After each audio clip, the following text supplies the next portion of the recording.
Good evening दोस्तों, स्वागत है आप सभी का इवनिंग वाली ग्रामर की सेशन के अंदर and welcome all of you.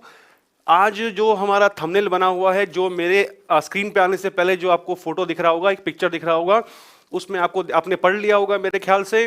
Basics to advanced जो है हम आज चलेंगे। बहुत जो है हमने उसको चैप्टर को बेसिक लेवल पे कवर कर लिया है। अब थोड़े जो है क्वेश्चंस इस चैप्टर के हायर लेवल पे क्वेश्चन कैसे बनते हैं इसके आज हम उनको जानेंगे। ऑलराइट, सो ज़्यादा समय खराब नहीं करते हुए मैं फटाफट से जो है इस क्लास को शुरू करता हूं। साथ में रहिए, साथ चलिएगा। एंड आंसर्स मालूम है आपको तो अच्छी बात है, नहीं मालूम है, कोई नई चीज़ मालूम अपने को सीखने को मिलती है तो फटाफट से उसको जो है अपने को पेपर पेन से नोट डाउन करते हुए भी चलना है। मेरी तरफ से सभी को एक बार first and last time good evening सबको। बिल्कुल चलते हैं आगे। शुरू करते हैं दोस्तों आज का सेशन। चलिए, कल हमने क्वेश्चन नंबर 50 तक हमने कवर कर लिया था। आज अभी मॉर्निंग नहीं है बंधु, चलते हैं 51 dash Saturdays I go to bed. थोड़ा सा फास्ट चलूंगा, जिनको नोट्स बनाने में थोड़ी दिक्कत आ रही है प्लीज जो है आप अगर फेयर कर रहे हैं तो आप टेलीग्राम ऐप से वहां से जो है पीडीएफ डाउनलोड करके भी नोट्स बना सकते हैं आराम से। अदरवाइज क्लास बहुत लंबी चल रही है, काफी लोग जो है वो खफा हो रहे हैं इसलिए। चलो, dash Saturdays I go to bed dash 11 o'clock। Question के अंदर दो ब्लैंक्स दिए गए हैं अपने को। पहला ब्लैंक तो बोल रहा है डैश सैटरडेज बोल रहा है। सैटरडेज बोल रहा है मतलब क्या निकला कि भाई वीक के हर शनिवार को, यानी कि यहां बात हो रही है वीक के हर उस डेफिनेट डे को। तो यहां पर अपने पास में फिर जो हमने पहले पढ़ा हुआ है रूल, कौन सा, डेफिनेट डे वाला नियम, उसके कारण से फिर मैं यहां पर ऑन लगाऊंगा कि हर शनिवार को। एंड सेकंड ब्लैंक के अंदर मेरे पास में बात जो दी गई है वो कौन सी दी गई है दोस्तों, डेफिनेट टाइम को लेकर के बात दी गई है। तो उस रीजन से फिर यहां पर जो है मैं किसका यूज करूंगा, एट 11 o'clock, जिसके अकॉर्डिंग मेरा थर्ड ऑप्शन जो है एकदम सही बैठता है। यहां पर हर शनिवार को मैं 11 बजे सोता हूं। सेंटेंस का पूरे का हिंदी मीनिंग ये निकलता है। बिल्कुल सबका आंसर राइट है। चलते हैं हम अगले क्वेश्चन की ओर। Welcome dash R T party. जैसे हमने एक आध दिन पहले जो है इनवाइट को लेकर के, कॉन्सेप्ट को लेकर के हमने किया था, याद आ गया। इनवाइट के साथ में फिक्स प्रेपोजिशन, लेकिन हम वो प्रेपोजिशन यूज कहां कर रहे थे, ओकेजन के पहले कर रहे थे। और क्या कर रहे थे, टू का यूज कर रहे थे दोस्तों। सेम कंसेप्ट अपना जो है वो वेलकम वर्ड को लेकर भी काम आएगा कि स्वागत है, वेलकम है, और कहां पर वेलकम है उसके पहले अपने को हमेशा इनवाइट की तरह वेलकम के लिए भी टू का यूज करना है। स्वागत है, अब कहां स्वागत कर रहा है, टी पार्टी पे स्वागत कर रहा है। इस कारण से इसका फिक्स प्रेपोजिशन हम क्या यूज करेंगे, टू। जैसे हम जनरली सुनते हैं टीवी शोज के अंदर, वेलकम टू द शो, है ना, welcome to India, welcome to Rajasthan, same way. बिल्कुल कोई कंफ्यूजन नहीं है। अगर आपको इनवाइट वाला जो कंसेप्ट था वो प्रॉपर्ली समझ में आ गया है तो फिर यहां पर उसी के अंदर जो है मैंने नई चीज जोड़ दी है कि सेम कंसेप्ट जो है वो वेलकम वर्ड के लिए भी काम करेगा। चलते हैं आगे नेक्स्ट की ओर। 53 you can pay dash check. Question कह रहा है कि भाई आप जो है वो पेमेंट कर सकते हैं, कैसे कर सकते हैं, चेक के जरिए, चेक के द्वारा जो है आप भुगतान पेमेंट कर सकते हैं आप। तो फिर यहां पर अब मेरी कहानी क्या है, जो मेरा कॉन्सेप्ट है वो क्या है, पेमेंट करने के बारे में बात हो रही हो, पेमेंट करने के बारे में बात हो रही हो। तो मैंने यहां पर इसकी 4 पॉसिबिलिटीज बनाई। कौन कौन सी, पेमेंट कैश के द्वारा हो रहा है, पेमेंट चेक के द्वारा हो रहा है, ऑलराइट, पेमेंट कार्ड के द्वारा हो रहा है, डिजिटल जमाना है इसलिए, या फिर पेमेंट हो रहा है लेकिन बोल दिया कि आपको पेमेंट करना है करेंसी में, कोई पर्टिकुलर करेंसी मेंशन कर दी, जैसे कि डॉलर्स में पे करना है, पाउंड्स में पे करना है, उसके हिसाब से। तो फिर ध्यान रखने वाली बातें कौन सी है अपनी, अगर पेमेंट हो रहा है कैश में, रोकड़ पेमेंट किया जा रहा है, तब उसके लिए अपने को हमेशा इनका यूज करना है। एंड ये दोनों जो है चेक और कार्ड, ये दोनों हमेशा क्या है, ये माध्यम है मीडियम है पेमेंट करने का। तो जरिया जब भी आएगा, माध्यम जब भी आएगा, उसके लिए अपने को फिर हमेशा किसका यूज करना है? बाय का। ऑलराइट, नेट बैंकिंग से कर रहा है तब भी अपने को इसी कॉन्सेप्ट पे ध्यान रखना है, क्योंकि वो मीडियम है, वो एक माध्यम है इसलिए पेमेंट करने का। करेंसी तो जब भी बोल दे हमको हमेशा फिर वहां पर इन यूज करना है। जैसे जैसे मैंने बोला in dollars, in pounds, in euros. Alright, बिल्कुल मैंने बोला था कि थोड़ा सा आज फास्ट चलूंगा। अगर आपको प्रॉपरली नोट्स बनाने में दिक्कत हो रही है तो आप प्लीज जो है वो टेलीग्राम ऐप से भी जो है वो आराम से डाउनलोड कर लीजिएगा। फिलहाल जो है अपने को इस चीज पर जो है वो ध्यान फोकस रखना है। ओके, चलते हैं आगे। तो यहां पर पेमेंट करने के बारे में बात कर रहा है, चेक के बारे में। जरिया बोल दिया, जरिया बोल दिया तो फिर नेचुरल सी बात है, अपना आंसर क्या होगा दोस्तों? बाय अपने को यहां पर यूज करना है। एग्जैक्टली सबका आंसर राइट है, लेकिन जो अपने को एक्स्ट्रा चीजें मालूम चल रही हैं उनको भी अपने को ध्यान में रखते हुए चलना है। चलते हैं आगे 54 की ओर। The question is a snake was killed dash a stick. Sentence का स्ट्रक्चर पैसिव में है। पैसिव में है कि सांप ने डंडे को मार दिया? नहीं, स्ट्रक्चर जो है वो पैसिव में। मतलब क्या निकला सेंटेंस का पूरा कि भाई एक सांप जो है वो डंडे से मार दिया गया। ठीक है, तो सांप को जो है वो डंडे से मार दिया गया। ये हमने डे 1 इसका रूल किया था। जब भी बात हो रही हो टूल की, इंस्ट्रूमेंट के यूज की, उपकरण के यूज की, या फिर तीसरा वर्ड लिखवाया था मैंने, और कौन सा? वेपन के यूज के बारे में बात हो रही हो, तो उस केस में हमने फर्स्ट डे ही जान लिया था कि भाई फिर उस इंस्ट्रूमेंट, उपकरण, औजार या फिर तीसरा वर्ड वेपन के लिए अपने को हमेशा किसका यूज करना है? वित्त का ही यूज करना है। यहां पर डंडे को जो है वो एक हथियार के रूप में काम में लिया गया सांप को मारने के लिए। एग्जैक्टली ये क्वेश्चन हम जो है हम इसका कंसेप्ट हम डे 1 डिस्कस कर चुके हैं। विथ ए स्टिक, डंडे से। एग्जैक्टली चलता हूं मैं आगे 55। Are you still angry dash what I said. Non living, living का कोई लेना देना नहीं है उसके अंदर। एक हमने कल परसों वर्ड किया था अग्री, याद आया दोस्तों? वहां पर क्या था? 2 कंडीशन हमने जानी थी, पर्सन को लेकर के सहमत होना, किसी बात को लेकर के सहमत होना। पर्सन से सहमत होने के लिए तो हमने विथ जाना था, मैटर के लिए किसी बात को, प्रस्ताव से, विचारों से सहमत होना तो फिर हमने जाना था टू। थोड़ा बहुत ये कंसेप्ट काम आएगा यहां पर भी, लेकिन पूरा काम नहीं आएगा। अब जो मेरे को यहां पर वर्ड मिल रहा है वो कौन सा है? एंग्री। एंग्री के साथ में भी मैंने बोला थोड़ा बहुत कंसेप्ट अपना यही वाला काम आएगा, यानी कि व्यक्ति से गुस्सा होना, और सेकंड केस मैंने बनाया कि किसी बात पर गुस्सा होना। ऑलराइट, व्यक्ति से गुस्सा होना तब तो अपने को विथ का यूज करना है। विथ मी, विथ हिम, यहां पर सेकंड केस इसका। किसी बात पर गुस्सा होना, किसी कारण से गुस्सा होना, वो वजह मिल जाए अपने को, वजह को मैंने मान लिया मैटर, तो उस केस में अपने को फिर हमेशा किसका यूज करना है? एट का। अब मेरे सामने जो क्वेश्चन आया है वो क्या कह रहा है? आर यू स्टिल एंग्री, क्या तुम अभी भी गुस्सा हो?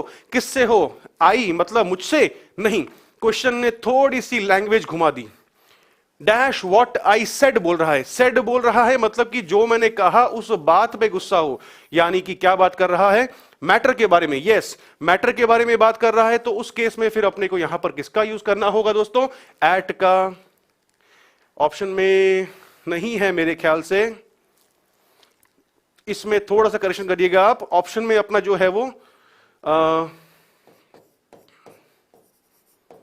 एट व्हाट आई सेड करके रखिएगा इसको। एग्जाम्पल अपने सामने ही तो है, पर्सन वाला मैं लिख लेता हूं यहां पर। He is angry with me. Me क्या है? मी जो है वो हमारा यहां पर कौन है? व्यक्ति। तो व्यक्ति से गुस्सा होगा तब अपने को यूज करना है किसका? With me. कोई बात, मैटर, तो उसके लिए एट। ऑलराइट, फॉर कभी नहीं आने वाला, ध्यान रखना। इसके 2 केसेस ही बनते हैं, कोई थर्ड पॉसिबिलिटी नहीं बनने वाली। इससे ज्यादा अपने को इसके अंदर एंग्री वर्ड को लेकर के सोचना ही नहीं है। ओके, यहां थोड़ी सी एक जो है वो मैनुअल मिस्टेक हुई है, इसको आप इग्नोर करिएगा। फोर्थ ऑप्शन मैंने यहां पर डी लिखा हुआ है, at will be the right answer, at what I said. Move करते दोस्तों हम लोग क्वेश्चन नंबर 56 की ओर। सवाल आपके सामने है, he asked dash help.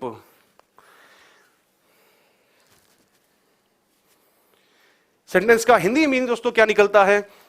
Ask का तो मीनिंग होता है पूछना, तो अगर मैंने आस्क का मीनिंग पूछना होता है तो उसको मैंने मीनिंग को अप्लाई किया क्वेश्चन के अंदर, तो सेंटेंस का मीनिंग क्या निकला कि उसने मदद पूछी नहीं। यहां पर कहानी किस चीज की कि यहां पर फिर मेरे को अपना नॉलेज थोड़ा सा इंप्रूव करना होगा, थोड़ा बढ़ाना होगा, क्योंकि आस्क का एक मतलब तो दोस्तों क्या होता है?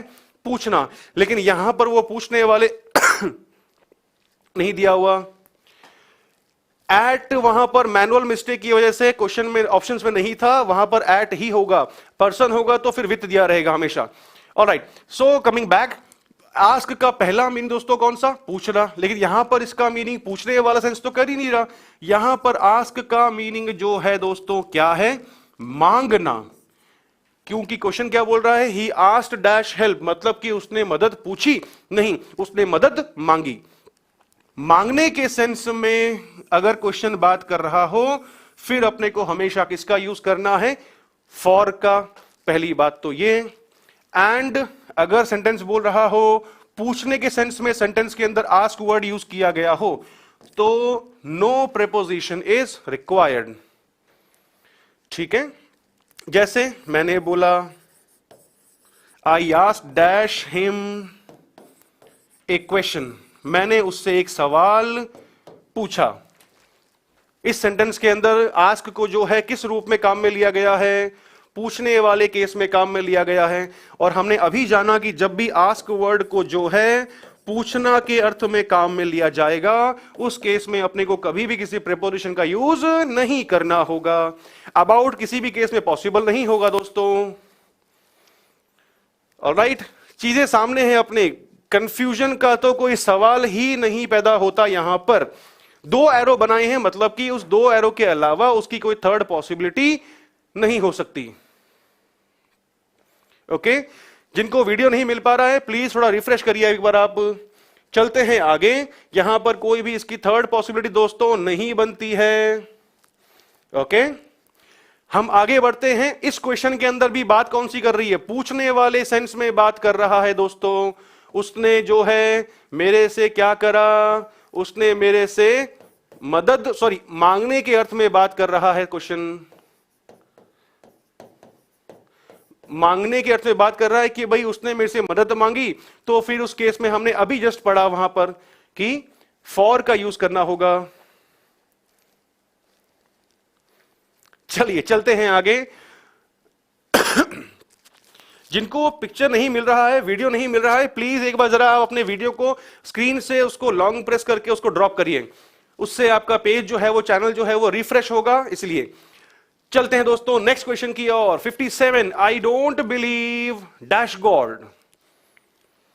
क्वेश्चन का मतलब कि अगर मैं इस सेंटेंस का हिंदी ट्रांसलेशन करता हूं तब तो वहां पर मामला क्या चले जाएगा?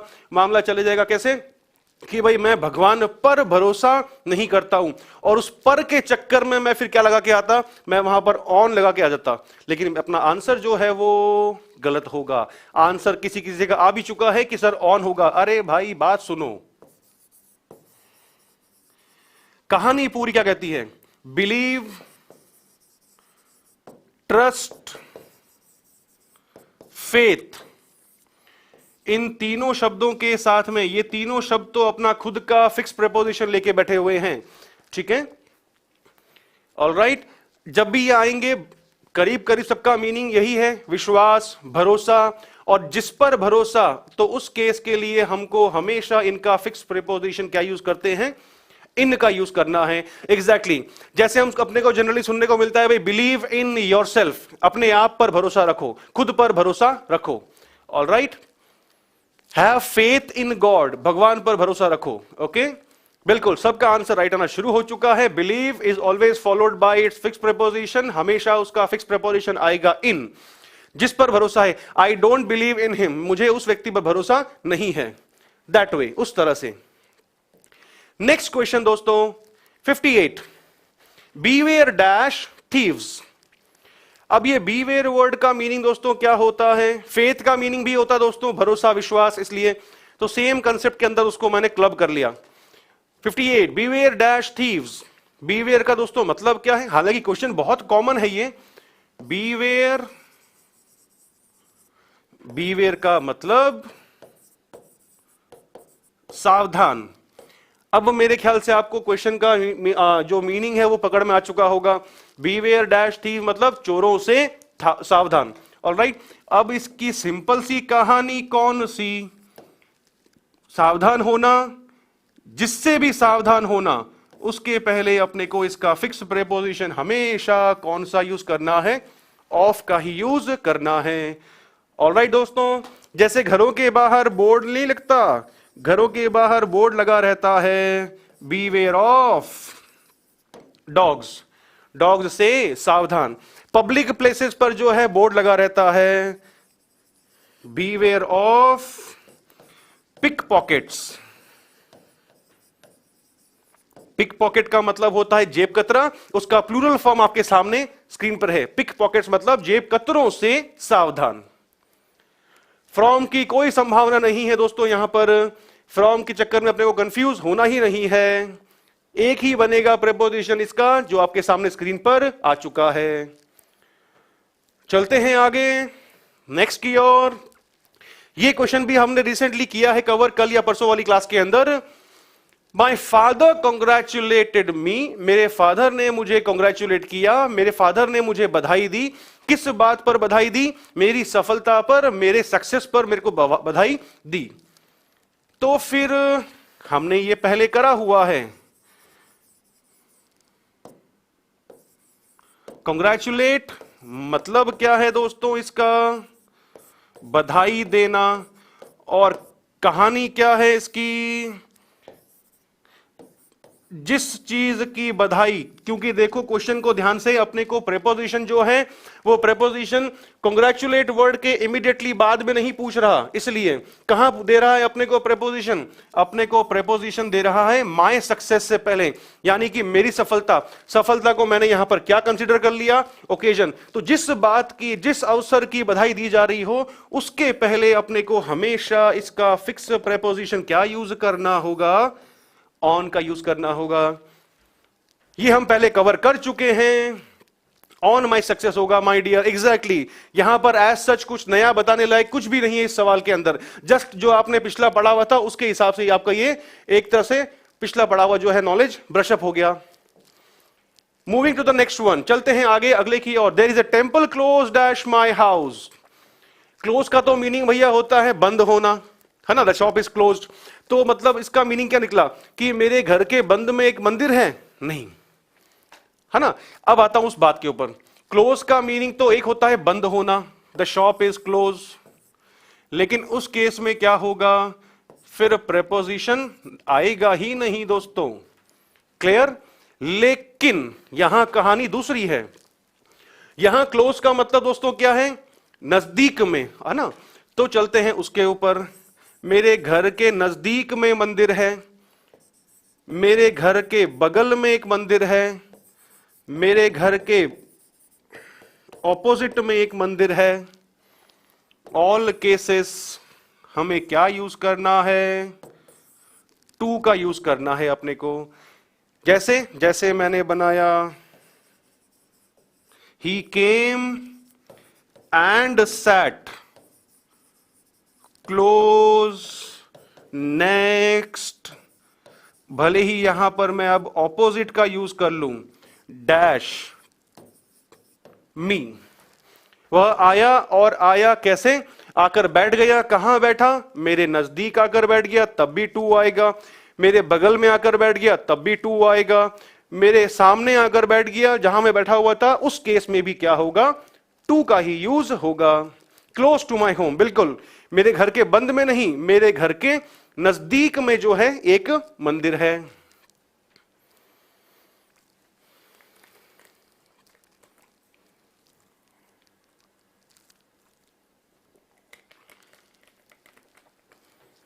चलते हैं दोस्तों आगे।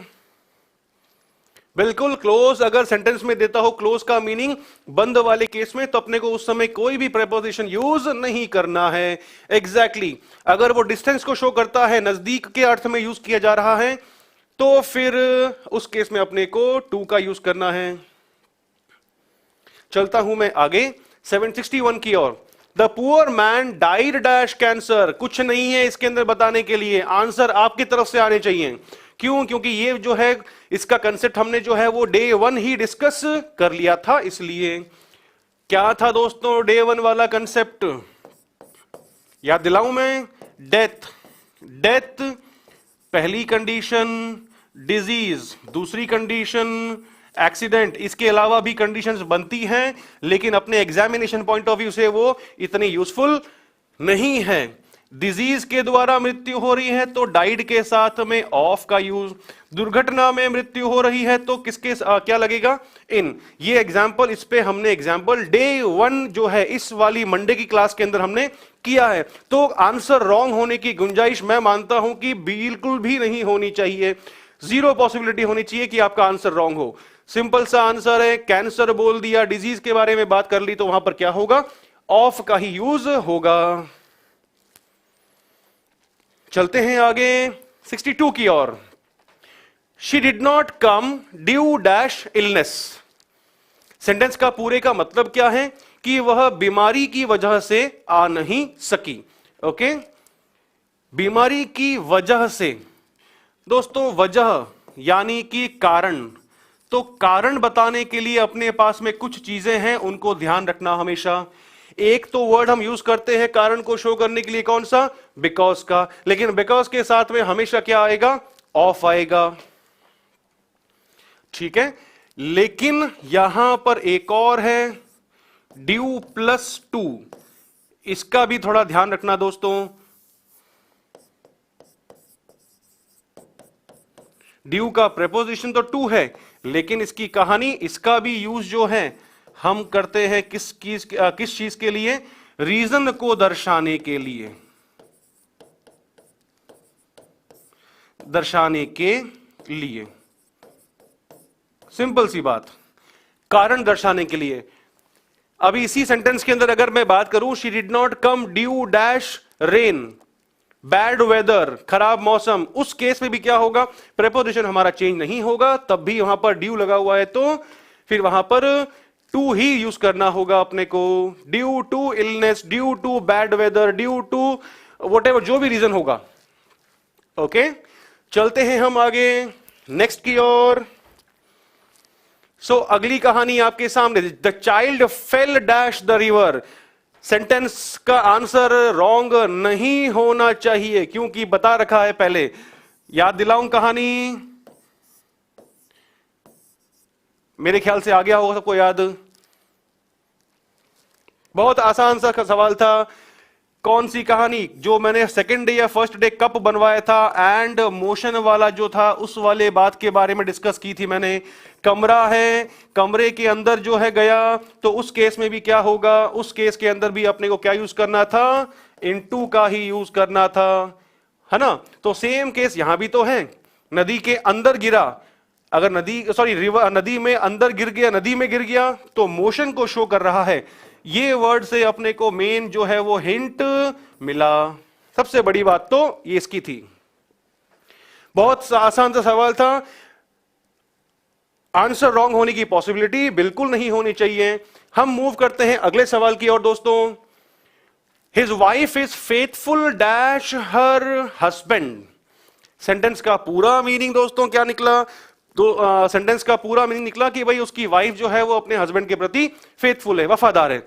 तो फिर यहां पर एक तो हमने अभी वर्ड पढ़ा था फेथ। फेथ के लिए हमने जाना था कि भाई प्रेपोजिशन इन आता है, ठीक है, मान लिया। लेकिन यहां पर फेथफुल, फेथफुल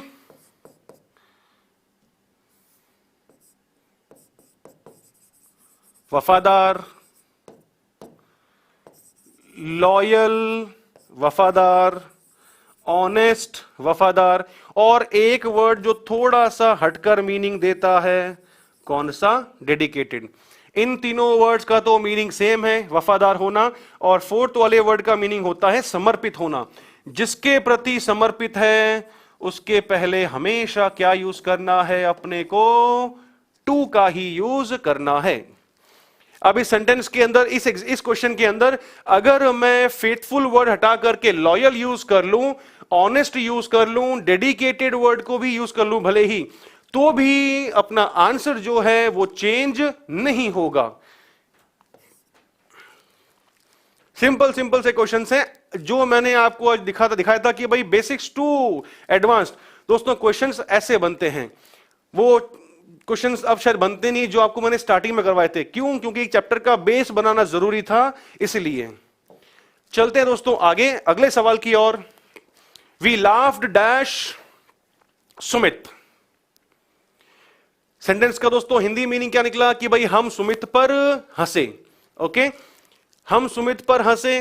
तो अब इसकी मैंने पूरी कहानी को समेटता हूं एक सिंपल से रूल के अंदर। किसी को देखकर हंसना, किसी को देखकर लाफ, मीनिंग सॉरी किसी को देखकर मुस्कुराना। सेकंड बोला मैंने किसी को देखकर हंसना, किसी को देखकर चिल्लाना, चिल्लाने का ही सिनोनिम स्क्रीम, चिल्लाने का ही सिनोनिम येल। किसी को देखकर मुस्कुराना, हंसना, चिल्लाना, चीखना, चीखने का एक और word cry.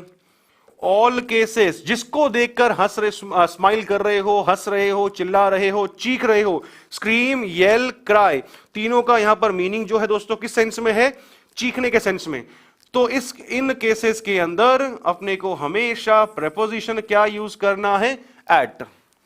We smiled at Sumit, we laughed at Sumit, we shouted at Sumit, we screamed at Sumit, we yelled at Sumit, we cried at Sumit. All cases के अंदर यही चलेगा।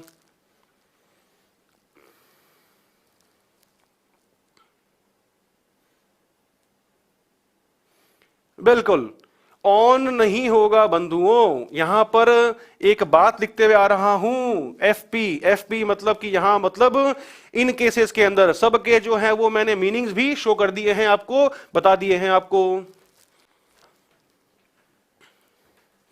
ऑलराइट दोस्तों, मेरे ख्याल से यहां पर इस क्वेश्चन में जो है वो जानने वाली बात हमने जो है वो सारी की सारी यहीं पर जान ली। ऑलराइट, हम मूव करते हैं आगे। हम उसको देखकर हंसे तो फिर एट। सारे वर्ड्स दिए हुए हैं आपको स्क्रीन पर। इनमें से कोई भी वर्ड यूज कर लो आप इस क्वेश्चन में लाफ को हटा करके, तब भी मेरा प्रेपोजिशन जो होगा वो क्या रहेगा? एट ही रहेगा। नेक्स्ट क्वेश्चन दोस्तों आपके सामने है। बहुत ही कॉमन सा रूल है और काफी बार एग्जाम्स में आया भी है ये। Please listen dash me. Listen ज्यादा इस रूल के अंदर, इस क्वेश्चन के अंदर समझाने लायक कुछ भी नहीं है। लिसन, लिसन का हिंदी मीनिंग होता है सुनना, और जिसको सुनना उसके पहले हमेशा अपने को क्या यूज करना है? टू। जैसे जैसे मैंने बोला भाई she was listening to the radio. वह रेडियो सुन रही थी। जो भी सुनने के बारे में बात हो रही हो, लिसन के साथ में उस चीज के पहले टू आएगा। ओके, यहां पर एज सच कुछ भी जो है वो नया नहीं है। एक नई बात अपने को जानने को मिली जो मैंने आपके सामने स्क्रीन पर मेंशन कर दी है। लिसन टू मी, मुझे सुनो, रेडियो सुनो, कमेंट्री सुनो। ऑल केसेस के अंदर क्या रहे? अरे ऑन नहीं होगा भाई, टू होगा। चलते हैं हम आगे। जो मेन बातें थी दोस्तों उनको सुनते हुए चलो। And if you are fast in writing, अगर आप लिखने में थोड़ा तेज हैं तो फिर फटाफट से नोट करते हुए चलिए, दैट्स गुड। चलते हैं आगे 67 की ओर। We should be loyal dash our country. अभी बताया, मेरे ख्याल से 5 मिनट भी नहीं हुए होंगे इस बात को मेरे को समझाए हुए। फिर से बता देता हूं कौन कौन सा। फेथफुल, दोस्तों चीजें अपने उंगलियों पे आनी चाहिए तब तो मजा है। फेथफुल, ऑनेस्ट, लॉयल, डेडिकेटेड, समर्पित, सबके साथ में हमने अभी जाना था। क्या था मामला? 2 का था। 67 तक पहुंच चुका हूं। कोई बंधु अभी भी मेरे को 63 का दे रहे कमेंट। चलिए, सबके साथ में 2 आएगा, जो हमने अभी जस्ट थोड़ी देर पहले ही, जो है 5 मिनट पहले ही जाना। सेंटेंस का पूरे का मीनिंग क्या है? We should be loyal dash our country. हमें अपनी देश के प्रति क्या होना चाहिए? वफादार होना चाहिए। पूरे क्वेश्चन का मीनिंग ये, प्रीपोजिशन आएगा यहां पर to, loyal to our country, देश के प्रति वफादार। मूव करता हूं मैं 68 की ओर। चलते हैं आगे। We saw a tiger passing dash a forest. Sentence का पूरे का हिंदी क्या है? सेंटेंस का पूरे का हिंदी बनता है कि भाई हमने जो है एक टाइगर देखा। टाइगर देखा, लेकिन कहां देखा? जंगल के अंदर देखा? नहीं। सबसे बड़ा हिंट दिया क्वेश्चन ने, क्या? पासिंग। पासिंग मतलब यहां पर क्या निकला सेंटेंस का मीनिंग? गुजरते हुए। यस और नो? गुजरते हुए। तो फिर कहानी किस चीज की बनी? कहानी बनी जो हमने शायद परसों डिस्कस करी थी। कौन सी दोस्तों? जब भी सेंटेंस के अंदर में से के सेंस में बात हो रही हो, तो फिर अपने को किसका यूज करना है? थ्रू का यूज करना है। एंड इसके अलावा मुझे क्या बताना जरूरी है? कल जो है मॉर्निंग एंड इवनिंग सेशंस के अंदर, मॉर्निंग में 8 o'clock एंड इवनिंग में 6 o'clock आपका वीकली टेस्ट होगा। इस बात को मत भूलिएगा। मॉर्निंग के अंदर आज इस वीक में जो भी पढ़ाया उसका वो कैप टेस्ट, इवनिंग के अंदर हमने जो भी ग्रामर के अंदर इस टॉपिक में पढ़ा है वो भी हमको कवर करने, हम उसका टेस्ट लेंगे एक, जिसके अंदर क्वेश्चंस जो है वो एरर्स वाले एंड ब्लैंक्स वाले दोनों होंगे। चलिए हम मूव करते हैं दोस्तों आगे। पिछले वाले का आंसर थ्रू, सबसे बड़ा हिंट मिला पासिंग वाले से, जो हमने पहले ही पढ़ा था। गुजरते हुए, अब कहां से गुजरेगा? में से गुजरेगा, इसलिए मैंने यहां पर किसका यूज किया? थ्रू का यूज किया। चलते हैं हम आगे 69 की ओर। He is proud dash his big bungalow. बहुत कॉमन वर्ड है, काफी बार एग्जाम्स में ये वर्ड आया भी है दोस्तों। नो डियर, आज शायद से पूरा नहीं हो पाएगा, अभी बहुत कुछ जानना बाकी है इस चैप्टर के अंदर। 2 चीजें हमेशा ध्यान रखना। प्राउड, ये वर्ड जब भी आएगा दोस्तों, साथ में इसके हमेशा ऑफ ही आएगा। अगर मैं बात करूं गर्व, इसके मीनिंग के बारे में, तो गर्व, और दूसरा मीनिंग इसका घमंड। ये तो इसके मीनिंग थे, है ना। लेकिन सेंटेंस के अंदर मेरे को अगर प्राउड वर्ड दिया हुआ हो, प्राउड वर्ड दिया हो, भले ही गर्व वाले सेंस के अंदर, भले ही मुझे घमंड वाले सेंस में दे दिया है, दोनों में से कोई भी सेंस निकल रहा हो, तो सेंटेंस के अंदर हमेशा इसका फिक्स प्रीपोजिशन कौन सा आएगा? ऑफ ही आएगा। लेकिन एसएससी लेवल पर इसके अंदर एक क्वेश्चन बना है जिसके अंदर उसकी फॉर्म चेंज कर दी गई। प्राइड दे दिया, प्राइड दे दिया, तो ध्यान रखना इसके साथ में ये थोड़ा सा एक्स्ट्रा जो है जानने के लिए जरूरी है अपने को। अगर प्राउड बोल रहा है तब तो अपने को ऑफ का यूज करना है, अगर प्राइड बोल दिया तो फिर अपने को किसका यूज करना है? इनका। एक सेंटेंस आया था एसएससी के एग्जाम में, she takes pride in her beauty. काफी लोग समझ ही नहीं पाए थे क्वेश्चन का मीनिंग क्या है। सेंटेंस का पूरा हिंदी मीनिंग है कि भाई उसे अपनी सुंदरता पर, ब्यूटी पर घमंड है, अभिमान है। ओके, चलते हैं हम आगे नेक्स्ट क्वेश्चन की ओर। 70, we should not rely dash our friends. Sentence का पूरे का हिंदी मीनिंग कि हमें दोस्तों पर भरोसा नहीं करना चाहिए।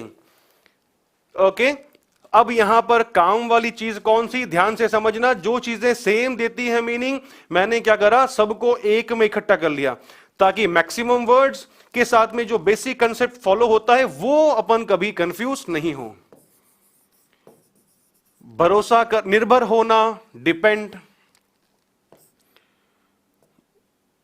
यहां बोल दिया रिलाय। फ्रेजल वर्ब है काउंट, और एक और फ्रेजल वर्ब है बैंक। सबके साथ में एफपी क्या यूज करना है? ऑन। और यहां पर इन चारों के साथ जब ऑन लगेगा तब इसका मीनिंग क्या होगा? निर्भर होना या फिर भरोसा करना। जैसे मैंने बोला भाई can I count on you, मतलब कि क्या, मतलब कि क्या मैं तुम्हें गिन सकता हूं? नहीं, सेंटेंस का निकलेगा मीनिंग क्या मैं तुम पर भरोसा कर सकता हूं। ओके, यहां पर कोशिश पूरी है बिल्कुल। Can I count on you, इसका मीनिंग क्या निकला फिर? क्या मैं तुम पर भरोसा कर सकता हूं। ये चार वर्ड्स जो है जो लिख रहे हैं, नोट कर रहे हैं, फटाफट से नोट करते हुए चलिए। सबके साथ में ऑन आएगा, लेकिन जब ऑन आएगा तो साथ में इसका मीनिंग जो निकलेगा, इसको ना भूलना, निर्भर होना या फिर भरोसा करना।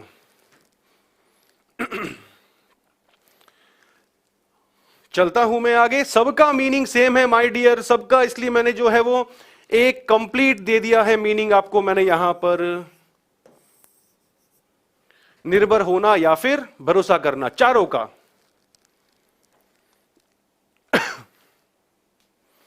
चलते हैं हम आगे 71 की ओर।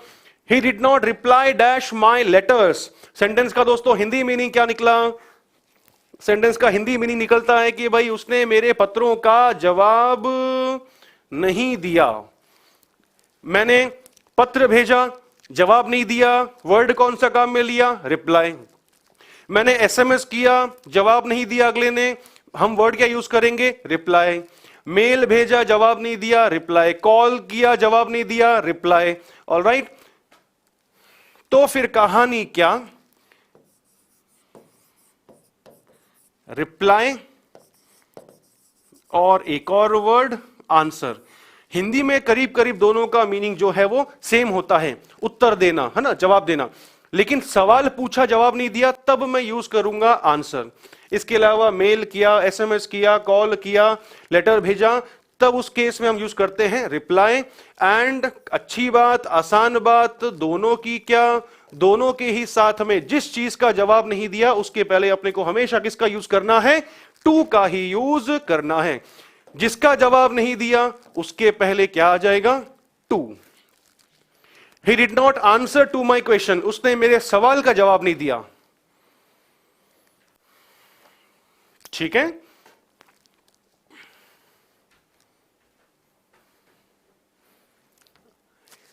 दोस्तों कल टेस्ट लेना है, उसलिए मुझे मैक्सिमम से मैक्सिमम चीजें कवर करनी है, इसलिए थोड़ा सा मैं आज तेज चलूंगा। बेसिक वाली बातें जो हैं उनमें मैं फास्ट चल रहा हूं, जो नई चीजें आ रही हैं उनमें मेरी स्पीड ऑटोमेटिकली जो है वो धीरे हो जा रही है। ओके, रिवर्ट के लिए कभी भी प्रेपोजिशन नहीं आता दोस्तों। चलते हैं आगे, बहुत आसान सा सवाल था, दो बातें यहां पर जानने वाली थी, उनको लिख करके रख लीजिएगा आराम से। जवाब देना, रिप्लाई मिल जाए क्वेश्चन के अंदर, आंसर मिल जाए, और जिसका जवाब देना उसके साथ हमेशा अपने को टू का यूज करना है। आगे मूव करता हूं मैं 72 की और शी हैज बीन सफरिंग, बच्चों वाला सवाल है दोस्तों, हमने बहुत पहले ये कर चुके हैं, सेकेंड डे या थर्ड डे पे ही। चलते हैं आगे, कौन सी कहानी? सफर। इस पे ज्यादा समय खराब करने का कोई औचित्य नहीं है, कोई सेंस नहीं है, हम पहले कर चुके हैं। सफर, पीड़ित होना, जिस चीज से पीड़ित होना, तो उसके पहले अपने को क्या यूज करना है दोस्तों? सफर के लिए फ्रॉम। आर्टिकल दोस्तों नहीं आएगा, हमने इस वीक के अंदर प्रेपोजिशन शुरू किया है इसलिए। चलता हूं मैं आगे, there is no use wasting time on question number 72। चलते हैं आगे। He always aims dash getting benefit from his business. Sentence का हिंदी दोस्तों मीनिंग क्या निकलता है? कि वह अपने व्यापार से, वह अपने बिजनेस से अधिक जो है वो मुनाफा निकालने का, पाने का लक्ष्य रखता है। तो फिर कहानी क्या? इस वर्ड से जुड़ी हुई है कहानी। कैसे? इसको थोड़ा सा मुझे तिरछा करना पड़ेगा। इस वर्ड से जुड़ी हुई है कहानी, कैसे जान लेते हैं अभी। यहां पर सेंटेंस के अंदर एम वर्ड को यूज किया गया है, किस फॉर्म में? वर्ब की फॉर्म में। मतलब क्या निकला? लक्ष्य होना, लक्ष्य रखना। ऑलराइट, और इसका सेकेंड फॉर्म, इसका एक और फॉर्म बनता है नाउन फॉर्म। नाउन फॉर्म में इसका मतलब क्या होता है? लक्ष्य। क्लियर? अगर सिर्फ आपने सेंटेंस के अंदर एम की फॉर्म पहचान ली, आपने आधा क्वेश्चन वहीं पर सॉल्व कर लिया। कैसे? सिंपल सी बात, अगर सेंटेंस में एम वर्ड को यूज किया गया हो एज ए वर्ब, तो फिर अपने को हमेशा किसका यूज करना है? एट का, जो कि यहां पर इसका आंसर है। जिस चीज पर लक्ष्य साध रहा है, जिस चीज पर वो लक्ष्य साध रहा है, निशाना साध रहा है, उसके पहले एट नाउन की फॉर्म में यूज कर लिया, तो फिर किसका यूज करना है अपने को? ऑफ का। जैसे जैसे मैंने बोला the aim dash my life is to become a teacher. अब यहां पर ये एम कौन सी फॉर्म में काम में लिया गया? ये एम जो है दोस्तों वो नाउन वाली फॉर्म में काम में लिया गया। और अभी हमने पढ़ा कि नाउन वाली फॉर्म में जब इसको काम में लेंगे हम लोग, तो उस केस में इसको अपने को क्या यूज करना है? ऑफ का यूज करना है। दो बातें बताई, वर्ब की फॉर्म में मीनिंग लक्ष्य साधना, निशाना साधना, तब तो अपने को एट का यूज करना है, जैसे यहां पर बात कर रहा है। सेंटेंस जो है वो मेरा सिंपल प्रेजेंट में दिया हुआ है, एस वाली फॉर्म में बात कर रहा है वहां पर वो। एंड जब अपने को एम वर्ड नाउन वाली फॉर्म में मिल जाए, तब अपने को यूज करना है ऑफ। जैसे मैंने यहां पर इस एग्जाम्पल के अंदर आपको मेंशन कर दिया कि मेरे जीवन का लक्ष्य, कैसे पकड़ में आया? ये नाउन फॉर्म है भाई, आर्टिकल लगा हुआ ना सामने, उसके आर्टिकल के आगे क्या मिलेगा? वर्ब नहीं, क्या मिलेगा? नाउन मिलेगा अपने को हमेशा। ओके, चलते हैं आगे 74 की ओर। The thief jumped dash the roof. Question थोड़ा ट्रिकी है। क्वेश्चन ट्रिकी कैसे है? क्वेश्चन ट्रिकी इसलिए है क्योंकि भाई थीफ जो है वो बात क्या कर रहा है कि चोर जो है वो छत के ऊपर कूदा या फिर छत के ऊपर से नीचे कूदा। ऑलराइट, वो अपने को कैसे मालूम चलेगा? वो अपने को मालूम चलेगा जब हम ऑप्शंस को देखेंगे, वहीं से अपने को इसका हिंट मिलेगा। छत पे कूदने के बारे में बात कर रहा है। अगर वो स्टैंडिंग बोलता तो मेरा ये ऑन आंसर राइट हो जाता। ये लाइन से हट गया, ये तो वैसे भी लॉजिकल नहीं है, छत के अंदर तो कूदेगा नहीं, और कोई डेफिनेट लोकेशन है नहीं, इसलिए ऐड भी हटा। मैंने क्या किया? मैंने सिर्फ ऑप्शंस को देख करके जो है वो एलिमिनेट किए उनको। सबसे बेस्ट मेथड जो मैं मानता हूं कि अच्छा है, जब भी आपको कंफ्यूजन हो, अपने को क्या करना है? वहां पर अपने को ऑप्शंस में से एलिमिनेट कर दो। छत के ऊपर कूदने के बारे में बात हो रही है, जंप करने के बारे में बात हो रही है, खड़ा हुआ नहीं है। खड़ा हुआ बोलता तो मेरा ऑन होता, फिलहाल दिया हुआ है जंप, इसलिए ऑन लाइन से गया। अंदर कूदेगा नहीं, लॉजिकल नहीं है, इसलिए इन लाइन से गया। कोई डेफिनेट लोकेशन नहीं है, इसलिए एट भी लाइन से गया। पीछे बचा मेरा आंसर कौन सा? पीछे बचा अपना आंसर ओवर। अब इस ओवर से जो है सेंटेंस का दोस्तों मीनिंग क्या निकला? मीनिंग निकलता है कि भाई छत पर कूदा। बिल्कुल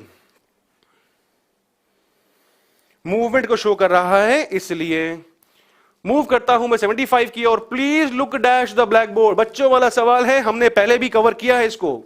अराउंड ट्यूसडे और वेडनेसडे हमने इसके कंसेप्ट को कवर किया है।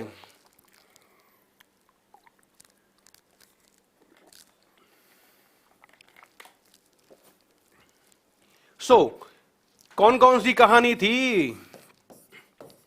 Look at, look for, look after and look into. ये चारों हमने पढ़े हैं पहले ही। अब यहां पर क्वेश्चन के अकॉर्डिंग क्या आएगा? एट का कहीं पर देखना, फॉर तलाशना, आफ्टर देखभाल करना, इनटू छानबीन करने के सेंस में। ब्लैक बोर्ड को क्या करेगा? ब्लैक बोर्ड की तरफ देखने के बारे में बात कर रहा है, इसलिए यहां पर अपने को किसका यूज करना होगा? At the blackboard. Blackboard की तरफ देखो। मूव करते हैं 76 की ओर। Write your roll number. अपना रोल नंबर लिखिए। कैसे लिखिए? डैश ब्लू इंक, मतलब कि नीले कलर की स्याही से अपना रोल नंबर लिखिए। ठीक है, तो यहां पर दोस्तों कहानी लेफ्ट से राइट नहीं जाएगी, यहां पर राइट से लेफ्ट आएगी। अगर कलर के बारे में बात कर रहा हो तो उस कलर के पहले अपने को किसका यूज करना है? इनका। ऑलराइट, जैसे जैसे मैंने बोला she was dressed in black sari, आ गया कलर। कलर आया तो नेचुरल सी बात है उससे पहले क्या यूज होगा, इन होगा। पूरे सेंटेंस का हिंदी मीनिंग दोस्तों क्या निकला, सेंटेंस का हिंदी निकला मीनिंग कि उसने ब्लैक कलर की साड़ी पहनी हुई थी, कलर आया उस रीजन से मैंने क्या यूज किया, इन। सेम क्वेश्चन अगर यहां पर बोल रहा होता ब्लू की जगह ब्लैक बोल दे, रेड बोल दे, ग्रीन बोल दे, तब भी अपना आंसर वही रहता, इन ही रहता, क्योंकि कलर के बारे में बात हो रही है इसलिए। ऑलराइट, चलता हूं मैं अगले सवाल की ओर। द फर्नीचर इज मेड, बच्चों वाला सवाल है, पहले करवाया है, शायद हमने कल ही किया है। जब कोई बनने वाली चीज का शेप, उसका नेचर, सब कुछ चेंज हो जाए, बिल्कुल बदल जाए और एकदम नई चीज बनकर सामने आए, तब तो हमने जाना था कि भाई मेड के साथ में आता है फ्रॉम। लेकिन जब बनने वाली वस्तु का सिर्फ आउटर शेप चेंज हो लेकिन उसका अंदरूनी यानी उसका नेचर चेंज नहीं हो, तो उस केस के अंदर क्या था, मेड ऑफ।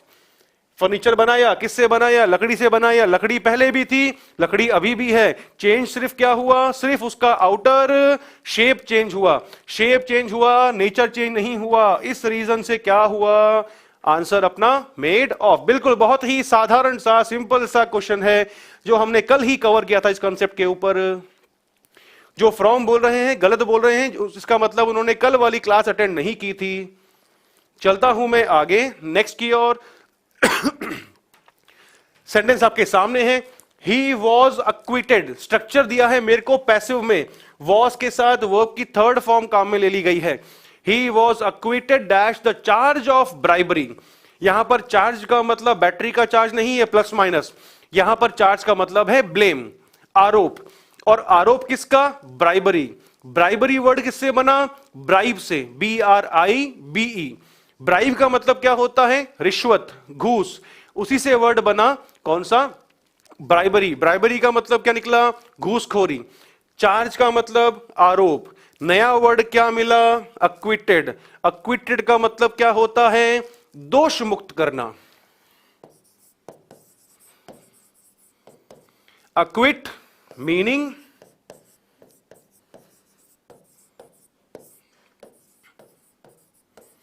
दोष मुक्त करना। जब भी आएगा ये वर्ड और इसका मीनिंग दोष मुक्त करना, जिस आरोप से बरी किया जा रहा है, मुक्त किया जा रहा है, इसका फिक्स प्रेपोजिशन क्या होगा, ऑफ होगा। चार्ज ऑफ ब्राइबरी सही है। यहां कहानी कौन सी, अक्विट के वर्ड को लेकर के इसकी कहानी है। रिश्वतखोरी के सेंटेंस का पूरे का मीनिंग क्या निकला कि भाई वह रिश्वतखोरी के आरोप से बरी कर दिया गया, घूसखोरी के ब्लेम से, उस चार्ज से बरी या मुक्त कर दिया गया। कर दिया गया यानी कि स्ट्रक्चर बना पैसिव के अंदर। बिल्कुल जो जानने वाली बात थी वो आपके सामने बोर्ड पर आ चुकी है। चलता हूं मैं आगे 79 के ओर।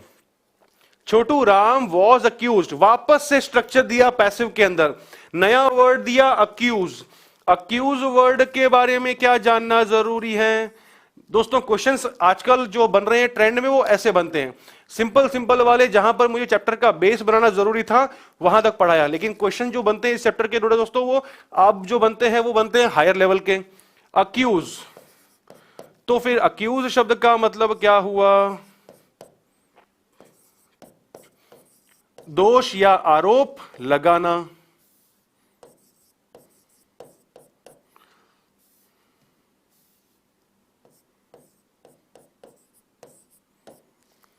इसके साथ में भी जानने वाली और आसान बात कौन सी, इसके साथ में भी आएगा तो क्या आएगा, ऑफ ही आएगा।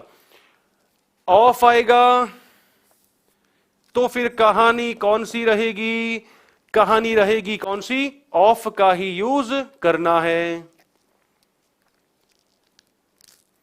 दो वर्ड जान लिए हमने अब तक, अक्विट तब भी ऑफ था, अक्यूज तब भी ऑफ। अक्विट का मीनिंग दोष मुक्त किया तब भी ऑफ किया, अक्यूज आरोप लगाया, ब्लेम लगाया, तब भी अपने को किसका यूज करना है, ऑफ का ही यूज करना है। फ्रॉम इसमें पॉसिबल नहीं होगा, ऑन भी पॉसिबल नहीं होगा।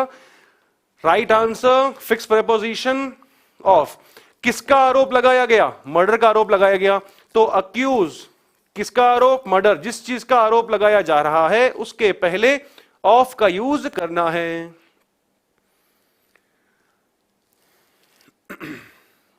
चलते हैं आगे नेक्स्ट की ओर।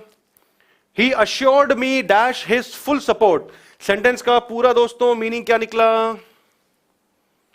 चार्ज के लिए ऑफ आता है, क्वेश्चन आगे आएगा इसका, क्योंकि चार्ज की फॉर्म में डिफरेंस है इसलिए। So the question is he assured me dash his full support. Sentence का पूरे का मीनिंग क्या निकला कि भाई उसने मुझे उसके पूरे सपोर्ट को लेकर क्या किया? अश्योर किया।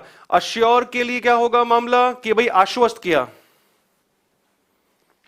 ठीक है, तो कहानी क्या?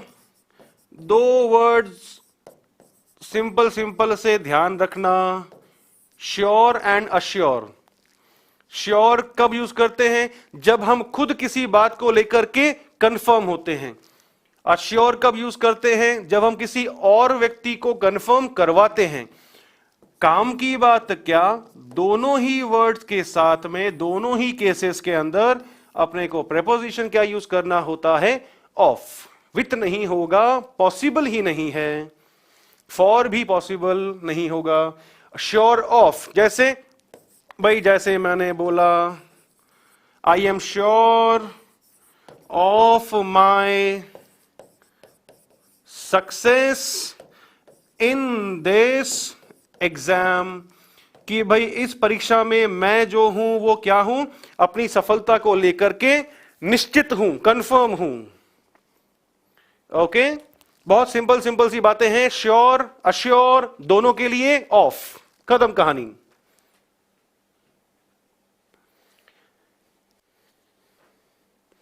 ओके, चलते हैं हम अगले की ओर, 81 की ओर मूव करता हूं। Dogs bark dash strangers. Strange का मतलब होता है अजीब, लेकिन स्ट्रेंजर का मतलब होता है अजनबी। बार्क का मतलब भौंकना। तो जो आज हमने शुरू शुरू में कहानी जानी थी उसी के कुछ हिस्से लेता हूं। किसी को देखकर शाउट, चिल्लाना, याद आई कहानी दोस्तों? स्क्रीम, क्राई, येल, चीखना, चिल्लाना, याद आ गई कहानी वो वाली जो हमने शुरू में जानी थी? उसी के अंदर मैंने यहां पर एक और वर्ड यूज कर लिया, कौन सा? बार्क, भौंकना। जिसको देखकर चिल्लाना, चीखना, भौंकना, ऑल केसेस क्या होगा मामला? एट का ही यूज करेंगे। एग्जैक्टली, एट ही इसका आंसर होगा। चलते हैं हम आगे नेक्स्ट की ओर। He always boasts dash his richness. नया वर्ड दोस्तों मिला अपने को। नया वर्ड अपने को कौन सा मिला? नया वर्ड मिला अपने को बोस्ट।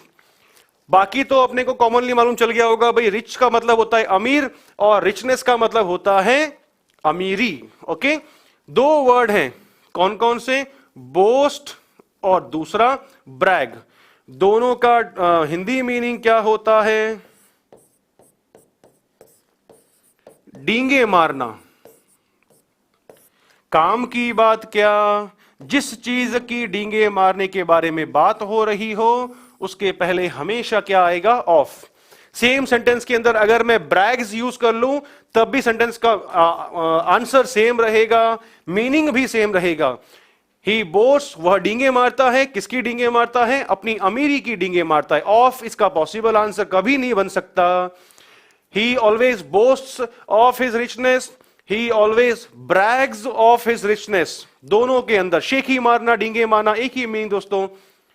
चलते हैं आगे 83 की ओर। Our house was broken dash a few days ago. Broke का तो एक्चुअली मीनिंग होता है तोड़ना, लेकिन यहां पर तोड़ने के बारे में बात नहीं हो रही। क्यों नहीं हो रही? क्योंकि भाई देखो आगे की बात क्या कर रहा है, चोरी करने के बारे में बात कर रहा है। चोरी करने के बारे में बात कर रहा है तो घर क्यों तोड़ा जाएगा भाई? वहीं से मुझे हिंट मिला कि ब्रोकन की फर्स्ट फॉर्म कौन सी होती है? फर्स्ट फॉर्म होती है ब्रेक। वहीं से कहां से हिंट मिला? सबसे बड़ी बात क्वेश्चन के अंदर, ये स्टोलन के बारे में, चोरी करने के बारे में बात कर रहा है। चोरी करने के बारे में बात कर रहा है तो वहीं से मुझे हिंट मिला कि भाई ये ब्रेक जो है वो तोड़ने वाले अर्थ के अंदर बात यहां पर नहीं कर रहा। हिंट वहीं से मिला कि भाई यहां पर जो है ये ब्रेक इनटू क्या काम में लिया गया है? फ्रेजल वर्ब के रूप में काम में लिया गया है। और हिंदी मीनिंग क्या होता है? सेंध लगाना, चोरी करना। हमारा घर, हमारे सेंटेंस पैसिव में है, हमारा घर जो है, हमारे घर में कुछ दिनों पहले चोरी करने की या सेंध लगाने की कोशिश की गई थी, बट नथिंग वॉज स्टोलन, कुछ भी चोरी नहीं हुआ। हिंट कहां से मिला? आई रिपीट, स्टोलन दे दिया इसलिए, वहीं से अपने को इसका हिंट मिला बड़ा वाला। Break into phrasal verb, meaning सेंध लगाना। 84, ये क्वेश्चन तो हमने दोस्तों कल ही किया था, और वो वाली बात कौन सी थी? कम प्लस ऑफ, याद आ गई मेरी कहानी? मीनिंग क्या था? मीनिंग था संबंधित होना, बिलोंग करना, क्योंकि मुझे कम के आगे जो है किसी प्लेस का नाम नहीं दिया हुआ है, इसलिए। जैसा मैंने कल एग्जांपल लिखवाया था कि भाई he my friend has come from Dubai, अगर प्लेस मिलता तो फिर मैं फ्रॉम लगाता, यहां तो दे दिया कौन सा? आगे बोल दिया फैमिली ऑफ पेट्रियट्स। अच्छा, पेट्रियट शब्द का मतलब क्या होता है? देशभक्त। तो सेंटेंस के वहीं से अपने को हिंट मिला, he comes of a family of patriots, मतलब कि वह देशभक्तों के परिवार से आ रहा है क्या? नहीं, वो बिलोंग करता है। फ्रॉम नहीं होगा माय डियर, ये कल ही क्वेश्चन करवाया है मैंने। बिलोंग टू हो, सॉरी हाँ, बिलोंग टू के सेंस में कम प्लस ऑफ आएगा। चलते हैं आगे, एक और क्वेश्चन जान लेते हैं। He was charged dash robbery and murder, ये सवाल जो मेरे से भी किसी व्यूअर ने पूछा था, उसको लेकर बात कर रहा हूं। चार्ज वर्ड को लेकर के दो बातें जाननी जरूरी है। चार्ज, एक तो जो हमने अभी जाना था चार्ज ऑफ मर्डर, यानी कि वहां पर तो वो ब्लेम वाले सेंस में था, आरोप, यानी कि कौन सा फॉर्म? Noun form. यहां पर वर्ब की फॉर्म काम में ली गई है, तो फिर यहां पर इसका मीनिंग दोस्तों क्या निकलेगा? यहां पर इसका मीनिंग निकलेगा आरोप लगाना। जहां अभी क्वेश्चन करवाया था चार्ज ऑफ रॉबरी या मर्डर था, वहां पर चेक कर लीजिएगा नाउन फॉर्म में दिया गया था, तो उस केस में तो अपने को यूज करना है किसका? चार्ज ऑफ ब्राइबरी, ब्राइबरी का आरोप, चार्ज ऑफ मर्डर, मर्डर का आरोप, नाउन फॉर्म के अंदर। ओके, लेकिन दूसरी कहानी कौन सी? यहां पर वर्ब के फॉर्म में जब इस चार्ज वर्ड को काम में लिया गया हो तो इसका मीनिंग निकलेगा कौन सा? इसका मीनिंग आएगा आरोप लगाना। एंड इस केस के अंदर फिर अपने को जो है प्रेपोजिशन फिर क्या यूज करना होगा? विथ का यूज करना। जो चार्ज ऑफ बोल रहे हैं वो गलती कर रहे हैं, नाउन फॉर्म में थोड़ी ना काम में लिया गया यहां पर, यहां तो इसको वर्ब की फॉर्म में काम में लिया गया है, और वर्ब की फॉर्म में काम में लेने पर इसका मीनिंग क्या निकला? कि उस पे आरोप लगाया गया। किस चीज का आरोप लगाया गया? रॉबरी का एंड मर्डर का आरोप लगाया गया। तो उस केस में यहां पर क्या होगा? विथ रॉबरी एंड, बिल्कुल।